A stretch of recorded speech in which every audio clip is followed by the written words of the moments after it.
We've looked so far at two of our three altitudes, up in the Mazares, middle at Anopolis. Now we're moving down to the coast at Lutro, 600 meters below Anopolis.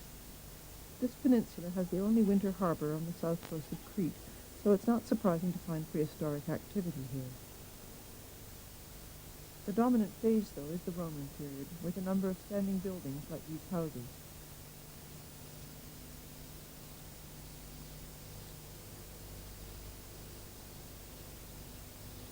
Elsewhere on the peninsula is an area that we think may have been used for cult activity, because of its location and because of the unusually heavy concentration of fine wares, including Italian terra sigillata, fine pottery of the 1st century CE. There used to be two good harbors at Lutro, one on either side of the peninsula, but the western harbor is no longer usable because it isn't underwater anymore. In the mid-4th century, the Common Era, there was a violent uplift of nearly 4 meters, so the former western harbor is now high and mostly dry, as seen here.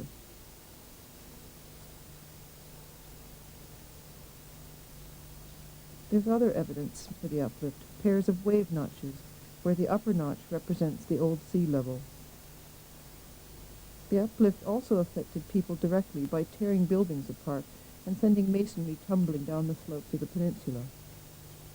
In the later Roman period, Lutro flourished as a harbor town. People were prosperous enough to build a large Christian church in the 6th or 7th century CE, and much of it is still preserved.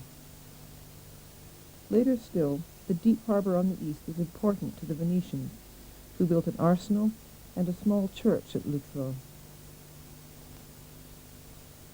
The Venetians wrote strategic reports about Crete, which often included illustrations like this one, showing our three altitudes: Lutro on the coast, Anopolis in the middle, and the mountains above.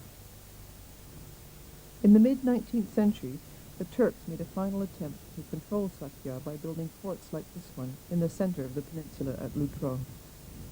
We've just looked at three different altitudes, up, middle, and down, each with its own sequence of human activity. This chart shows that up, the Mazares, has not always been in use, and it also suggests a reason.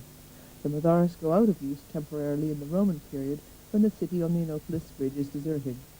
In the Roman period there was more activity down on the coast than at the middle altitude. Later, in the Venetian and Turkish periods, though, there were more people in the Anopolis plain, and the Mazares were exploited once again.